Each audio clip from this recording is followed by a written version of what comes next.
Assalamualaikum sahabat Sahara, bagaimana kabarnya? Semoga Allah selalu memberikan kesehatan, nikmat iman Islam, dan keberkahan bagi semua. Amin.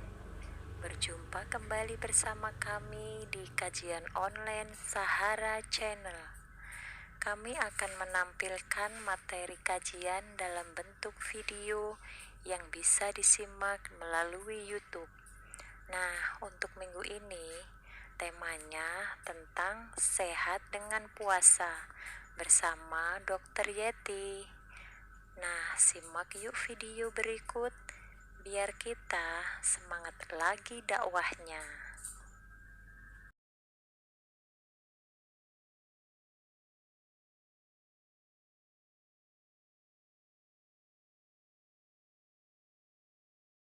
أعوذ بالله من الشيطان الرجيم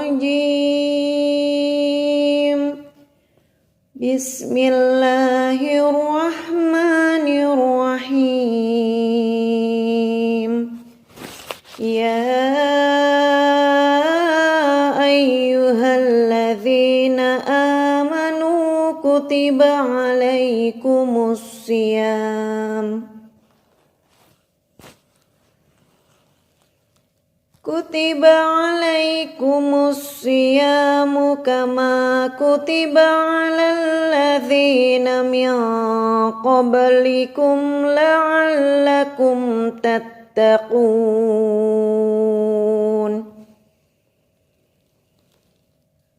أياما معدودات فمن كان منكم مريضا أو على سفر فعدة من أيام أخر وعلى الذين يطيقونه فدية طعام مسكين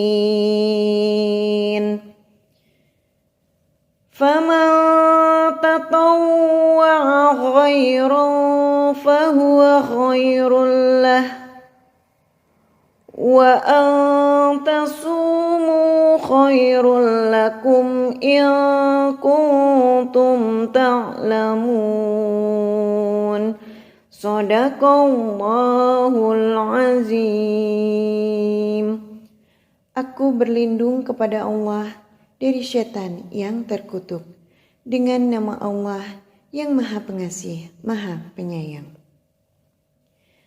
Wahai orang-orang yang beriman, diwajibkan atas kamu berpuasa sebagaimana diwajibkan atas orang sebelum kamu agar kamu bertakwa, yaitu beberapa hari tertentu.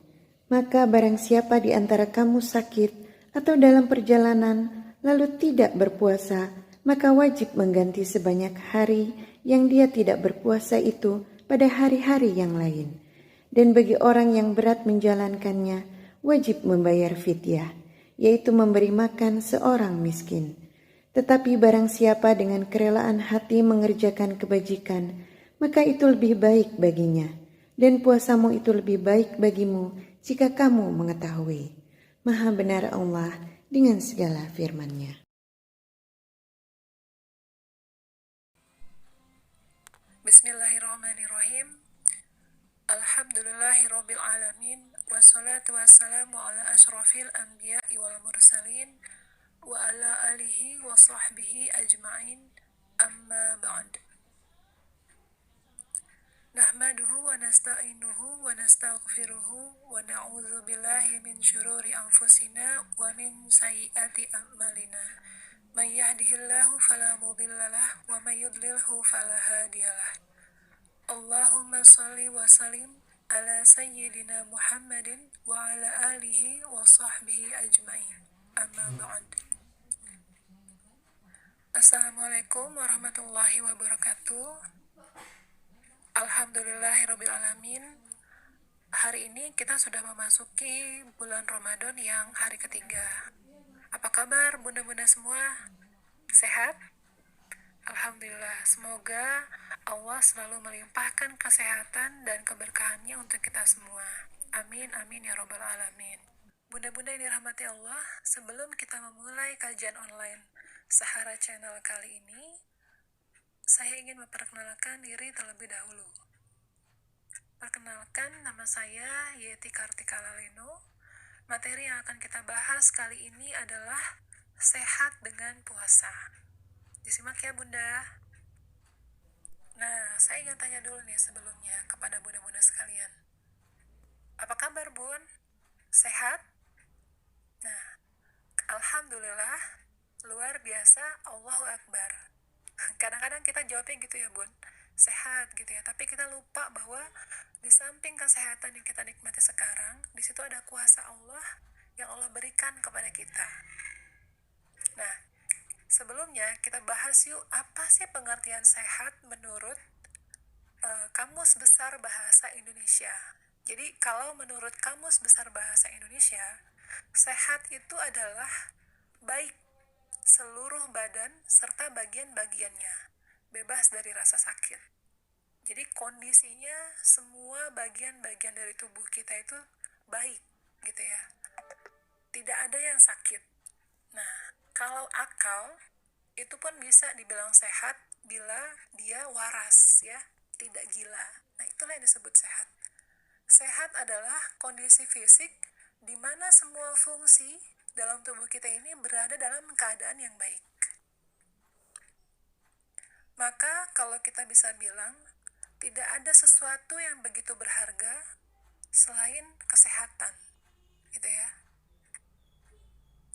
Maka kadang-kadang menjadi sembuh gitu ya sesudah sakit itu merupakan anugerah terbaik dari Allah kepada manusia yang kadang-kadang nggak pernah kita sadarin.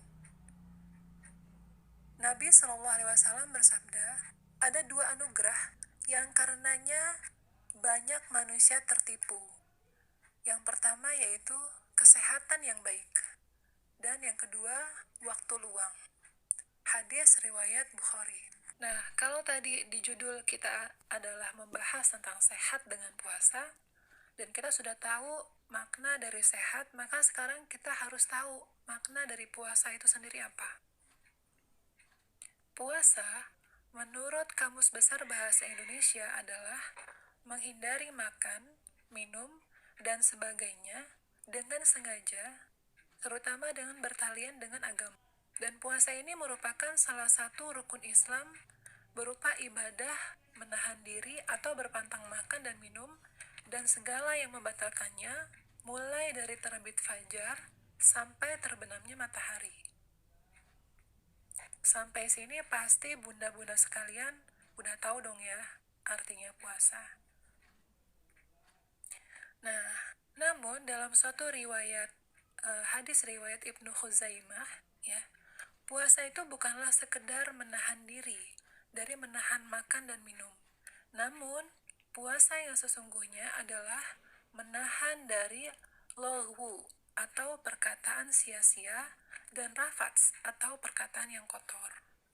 Puasa atau saum di bulan Ramadan hukumnya diwajibkan bagi setiap muslim atau muslimah yang sudah balik dan berakal sehat. Nah, perintah puasa ini ada di dalam Al-Quran surat Al-Baqarah ayat 183, yang artinya, hai orang-orang yang beriman, diwajibkan atas kamu berpuasa, sebagaimana diwajibkan atas orang-orang sebelum kamu, agar kamu bertakwa. Umat muslim diwajibkan untuk tidak makan dan tidak minum ya saat berpuasa. Di luar sisi agama ini tentu ada beberapa pertanyaan yang muncul tentang puasa, terutama mengenai apakah puasa itu menyehatkan atau bermanfaat bagi kesehatan. Nah, untuk menjawabnya, maka kita perlu memahami bagaimana proses metabolisme tubuh saat puasa. Untuk mengetahui tentang apa manfaat atau efek dari puasa terhadap kesehatan, nah caranya kita harus memahami secara fisiologis apa sebetulnya yang terjadi di dalam tubuh kita pada saat kita berpuasa, atau disebut juga dengan metabolisme tubuh kita saat berpuasa. Nah, seperti yang kita ketahui, kalau makanan itu diperlukan oleh tubuh sebagai sumber energi atau kebutuhan dasar untuk memperoleh energi untuk beraktivitas secara normal. Nah, keadaan puasa yang dialami tubuh kita sebenarnya baru terjadi setelah 8 jam dari makan terakhir yang kita santap. Setelah nutrisi terakhir diserap oleh usus kita, jadi kalau misalkan kita makan sahur jam 4 subuh, nah baru sekitar jam 12 siang lah kita merasa jatuh dalam keadaan puasa. Artinya tubuh kita tidak mendapatkan energi lagi dari asupan yang terakhir kita makan. Nah, pada saat itulah energi yang disimpan di dalam hati mulai digunakan oleh tubuh kita. Apabila cadangan energi dalam hati habis, barulah tubuh kita memecah lemak menjadi sumber energi. Nah, pemecahan lemak sebagai sumber energi selama puasa merupakan salah satu manfaat dari puasa dari segi kesehatan. Pemecahan lemak dalam waktu lama akan membantu menurunkan berat badan dari orang yang berpuasa tersebut. Nah, ibu-ibu di sini pasti suka deh. Kadang-kadang niatnya untuk puasa akhirnya ditambah-tambahin dengan niat untuk supaya berat badannya turun. Ayo, bener nggak bun? Nah, itu nggak apa-apa ya. Yang penting kita tahu bahwa metabolisme yang terjadi adalah demikian saat kita sedang dalam keadaan berpuasa. Nah, bagaimana kalau seandainya metabolisme lemak yang terjadi tadi itu habis dari tubuh kita? Nah, maka dengan kata lain, tubuh terpaksa memakai protein sebagai sumber energi. Jadi, penggunaan protein sebagai sumber energi untuk tubuh itu sebenarnya nggak sehat, karena protein itu dipecah dari otot. Jadi, protein yang berasal dari otot itulah yang dipakai sebagai sumber energi. Nah, pembakaran protein yang lama-kelamaan ini bisa membuat otot menjadi kecil dan lemah. Jadi, kalau misalkan kita puasa, ya berpuasa Ramadan, kita paling berpuasa selama 13-14 jam lah ya.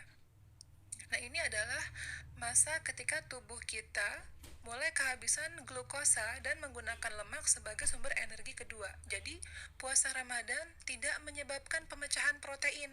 Nah, itu ya bun ya. Yang perlu kita garis bawahi adalah proses puasa yang kita jalani tidak menyebabkan berbagai proses metabolisme yang terjadi pada tubuh saat kita berpuasa ternyata ikut memicu proses pembuangan racun dari tubuh atau yang kita sebut detoksifikasi. Nah, menurut sebuah penelitian ya, dalam beberapa jurnal, hal ini berkaitan dengan adanya peran enzim dalam hati kita. Nah, salah satu fungsi utama hati yaitu membuang racun dari dalam tubuh. Nah, pembatasan asupan kalori saat berpuasa ternyata membantu mendorong fungsi ini. Hasilnya, tubuh mampu membuang zat-zat limbah atau yang beracun dengan cara yang sehat. Detoksifikasi melalui puasa itu memang menyehatkan ya bun, tapi jangan melakukannya secara berlebihan. Karena perlu diingat bahwa tubuh manusia sebenarnya mampu membuang racun itu sendiri melalui sistem ekskresi atau sistem pengeluaran.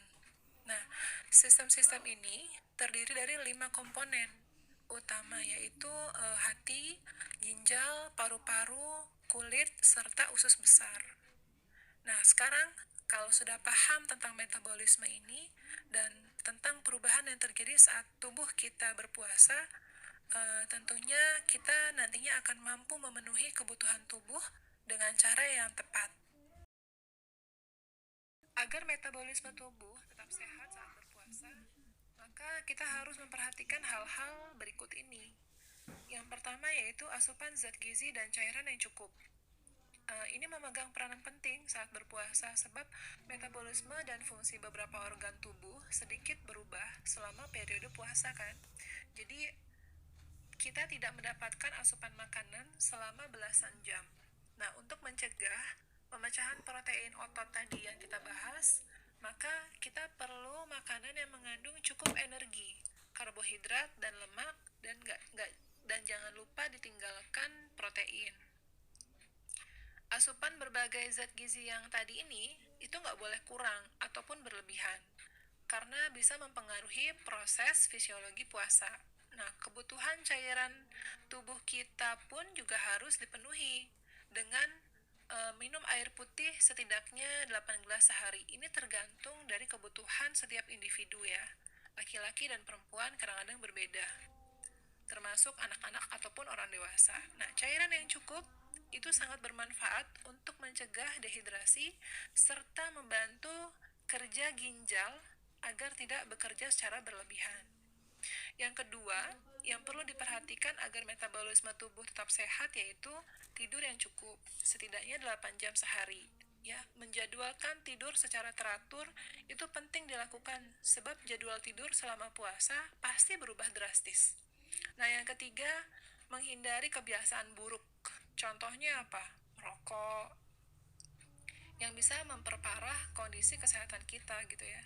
Yang keempat, kita perlu melakukan olahraga. Setidaknya aktivitas rumah tangga yang kita lakukan itu bukan olahraga, tapi kita bisa tambah misalnya dengan senam aerobik ringan, atau jalan pagi, atau jalan-jalan pagi hari gitu ya, supaya lebih sehat, sehingga bisa menjaga tubuh tetap sehat dan bugar.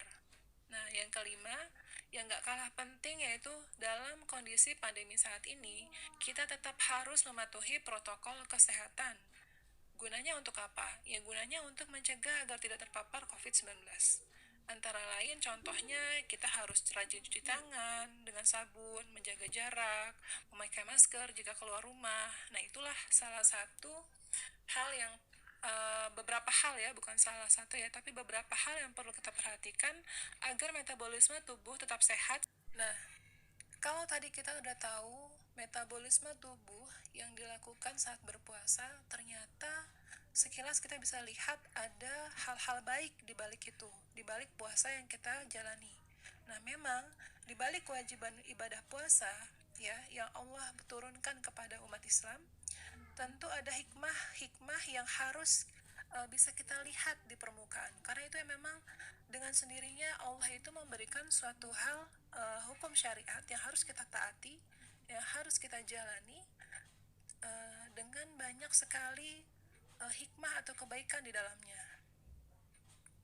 Nah, apalagi saat ini kita semua ya secara global menghadapi wabah yang mungkin belum reda ya, dan berbagai macam jenis penyakit lainnya. Dan tentunya manusia membutuhkan pertahanan diri untuk menghadapi berbagai macam penyakit tersebut. Nah, dalam hal ini, puasa ternyata memiliki peran yang sangat penting gitu ya, yang sangat bisa membantu dalam menimbulkan kekebalan tubuh.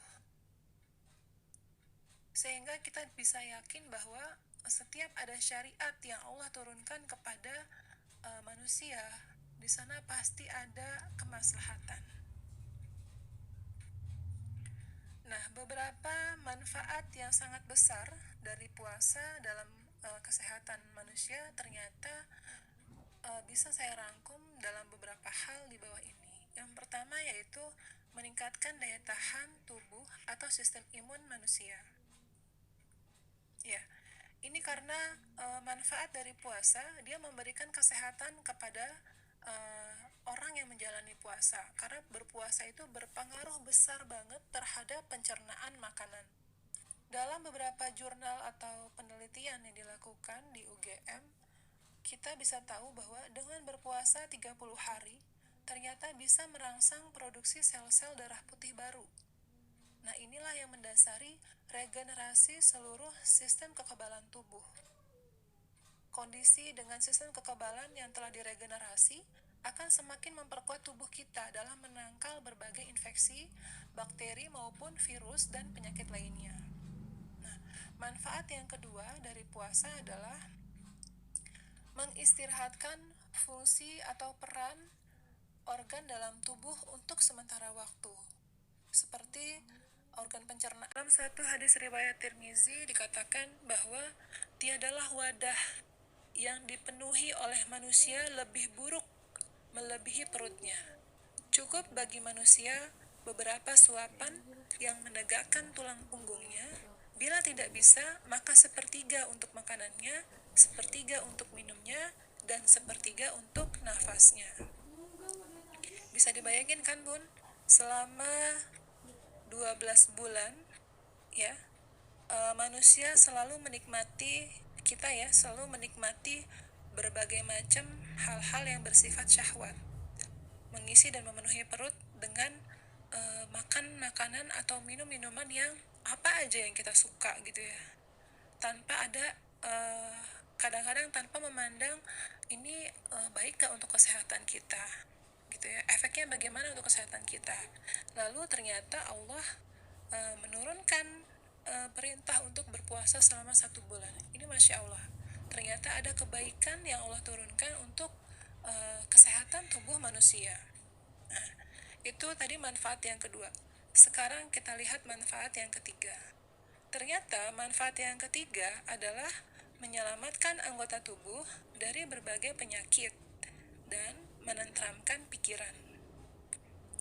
Artinya apa? Artinya puasa menyehatkan jasmani dan juga rohani kita. Karena betapa banyak penyakit yang berasal dari makanan dan minuman, dan betapa banyak juga orang yang sakit yang diakibatkan oleh banyaknya pikiran. Nah, hal ini sangat memungkinkan menurunkan imunitas tubuh seseorang. Maka salah satu cara untuk dapat lagi meraih kesehatan semula yaitu dengan berpuasa. Sebagaimana Nabi Muhammad SAW bersabda dalam hadis riwayat Abi Nuaim, dikatakan bahwa berpuasalah kalian, niscaya kalian akan sehat. Nah, manfaat yang keempat yang kita bisa gali dari berpuasa ini adalah puasa merupakan ibadah yang memiliki ikatan erat dengan kesehatan badan dan pikiran. Kenapa? Karena di dalam puasa ini, di dalam menjalankan puasa terdapat kesehatan untuk badan sekaligus untuk akal. Dalam surat Al-Baqarah ayat 2, dalam surat Al-Baqarah ayat 5, Allah Subhanahu wa taala berfirman, dan berpuasa itu lebih baik bagimu jika kamu mengetahui. Nah, saya rasa cukup banyak manfaat yang secara klinis terbukti dan secara dalil pun ada gitu ya. Jadi kita bisa lihat kemaslahatan yang ditimbulkan dari puasa ini begitu besar. Bunda-bunda yang dirahmati Allah, kalau kita simak dari awal materi tadi, maka bisa kita tarik suatu garis besar sampai akhir kajian ini, bahwa sehat adalah salah satu nikmat atau anugerah dari Allah Subhanahu wa taala. Dengan sehat kita bisa bertindak benar dan memberi perhatian layak kepada ketaatan hanya kepada Allah Subhanahu wa taala. Dengannya kita harus bersyukur dan tidak merasa kufur. Dengan keadaan sehat kita bisa melakukan amalan-amalan solih yang sesungguhnya bisa mendapatkan ridha Allah Subhanahu wa taala. Dengan sehat kita bisa melakukan hal-hal baik untuk kemaslahatan umat. Dan sesungguhnya bulan puasa seperti ini adalah bulan latihan. Puasa sesungguhnya melatih kita untuk menumbuhkan kemauan agar bisa berbuat yang terbaik selama berpuasa. Dan memiliki semangat meninggalkan yang haram.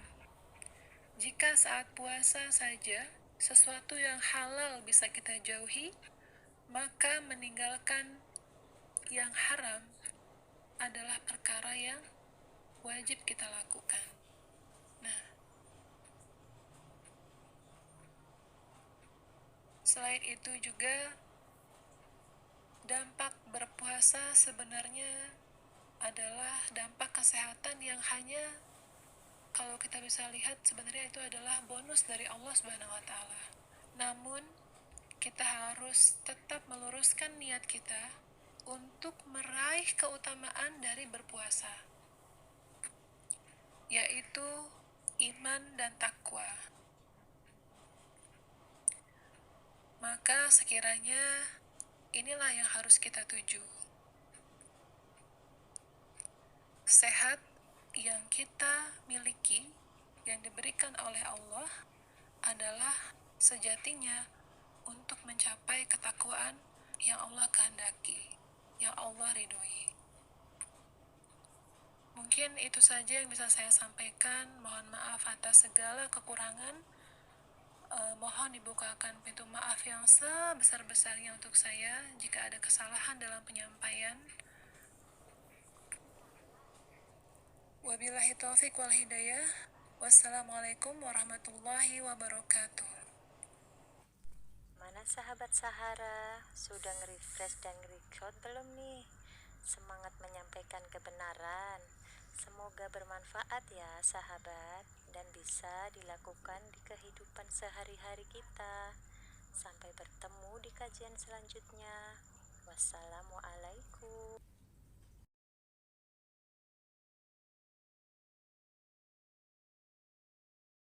Bismillahirrahmanirrahim. Ya Allah, Tuhan yang Maha Penyayang, hanya rahmat dan kasih sayang-Mu lah sehingga segala aktivitas kami dalam acara ini berjalan dengan lancar, walaupun menguras waktu, tenaga dan pikiran. Dan hari ini ya Allah, kami berkumpul di tempat ini memanjatkan puji syukur kepadamu sekaligus menutup kegiatan kami. Ya Allah, berkahilah segala aktivitas kami selama dalam mengikuti rangkaian acara kami, dan jadikanlah sebagai amal ibadah di sisi-Mu. Untuk itu ya Allah, tetapkanlah rahmat dan kasih sayang-Mu kepada kami, dan jadikanlah pertemuan ini sebagai pertemuan yang Engkau ridhoi. Ya Allah, mudahkanlah segala urusan kami, karena tidak ada yang mudah kecuali Engkau jadikan mudah. Ya Allah, bukakanlah atas kami pintu kebajikan, pintu berkah, pintu rahmat, pintu kekuatan, pintu rizki, pintu kesehatan, pintu keselamatan. Karena hanya Engkau-lah yang Maha Pengasih dan Maha Penyayang. Ya Allah, kami berlindung kepadamu dari keraguan-raguan hati dan duka cita, dan kami berlindung kepadamu dari sifat lemah dan malas. Ya Allah, curahkanlah kesabaran atas kami dan teguhkanlah pendirian kami terhadap cobaan dan kebenaran. Ya Allah, semoga segera wabah ini Engkau angkat sehingga kami dapat bermajelis secara tatap muka kembali. Ya Allah, lindungilah seluruh umat muslim di dunia ini dari segala bentuk kezaliman. Ya Allah, berkahilah semua ilmu yang kami dapat selama kegiatan ini sehingga kami dapat mengamalkan, dan kami bisa menjadi suri tauladan dalam keluarga, masyarakat, bangsa dan negara. Amin ya rabbal alamin.